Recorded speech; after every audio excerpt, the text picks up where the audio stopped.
We are here interviewing Coach Kropp of the UNK men's basketball team for our first men's basketball coach interview series video. The first question I have for you, Coach, is with 7 juniors and seniors on the roster, did that allow you to work more or on more stuff in the preseason than if the team was a younger makeup? Matt, this is the 33rd year that I've been here at UNK, and every year we pretty much run things the same way, whether we have freshmen and sophomores or juniors and seniors. And what we do is when school starts, we let our athletes have the first 2 or 3 weeks to kind of get acclimated and get involved with school, and we really don't make any demands on them for about 3 weeks. Then we have our strength and conditioning coach, John Larson, puts them through a series of 5 weeks of lifting and conditioning. We tell our players that 40% of what they're going to accomplish during the season will be accomplished during John Larson's strength and conditioning segment of the season, which is, as I mentioned, 5 weeks. When John's 5 weeks are up, we hit October 15th. That's when we can start practice. We then have 5 weeks before we play our first game.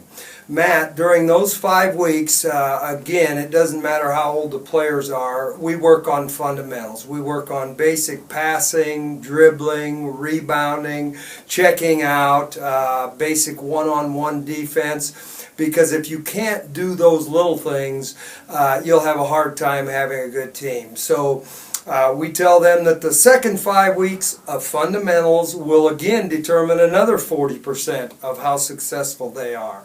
So before we even play a game, Matt, we feel like 80% of our success or failure rate will have been determined. So to answer your question, no, Matt, it didn't change at all. We didn't put anything in extra. We worked 5 weeks on conditioning and then 2 weeks on fundamentals, and then we got into the season. Okay, and then feeding off of that, the first game we played was an exhibition against University of Florida, which is a preseason top 10 D1 program. What do you think the team was able to take away from that game?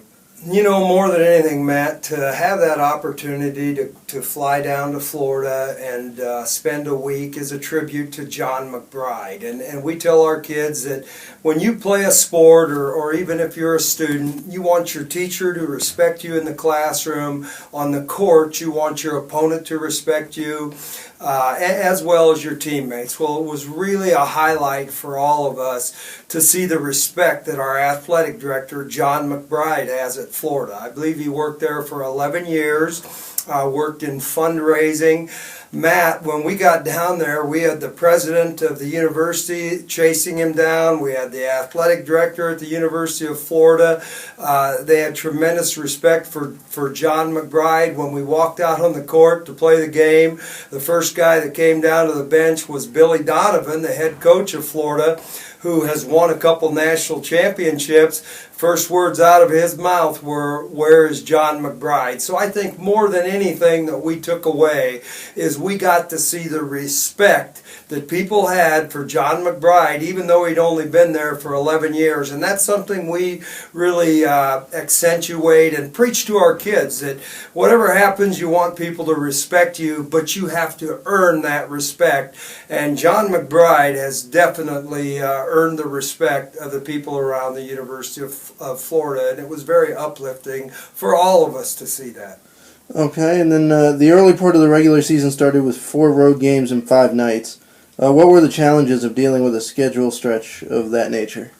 You know, more than anything, Matt, we were involved with some travel, and if you throw in the Florida trip, we were actually on the road for 12 out of 17 days. So again, that puts stress on your kids academically. Also, I think there's a mental aspect involved. When you're around each other so much, you tend to tire of each other. So more than anything, the travel tends to wear you out.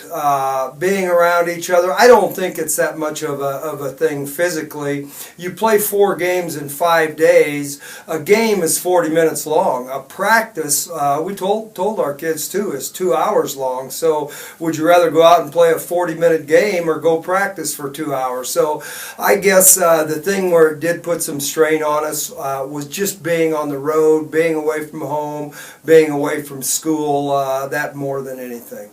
Okay, and then we came home and we played Colorado Mines, was the last game that we played. We won 75-72. We've since had 2 weeks off from games. How do you keep the team sharp and ready to play? You know, Matt, after we were on the road for so long, we gave our kids about 6 days off over the Thanksgiving vacation. So they got to go home, and that rejuvenated them, and as a coaching staff, it rejuvenated us. Now we've come back. We've had a full week of practice, and we're excited to get our conference season started on Wednesday night against Lincoln University. And as you mentioned there, we do play Lincoln University tomorrow evening. What do you look to as our strengths in the matchup against the Blue Tigers? Well, after 5 games, Matt, we're 2 wins and 3 losses. Where we have been probably the strongest is in rebounding. And we've out-rebounded our opponents by 5 rebounds per game. And that may not sound like much, but if you get 5 extra possessions, possession is usually considered to be a point and a half. Well, you're talking about 7.5 points. The area, though, where we've really been hurt is turnovers, and we're turning the ball over again 5 or 6 times more than our opponents. So if we can clean up our turnovers and continue to rebound, we should have a chance to be fairly successful. All right, thanks for your time, Coach. Matt, my pleasure, and thank you very much.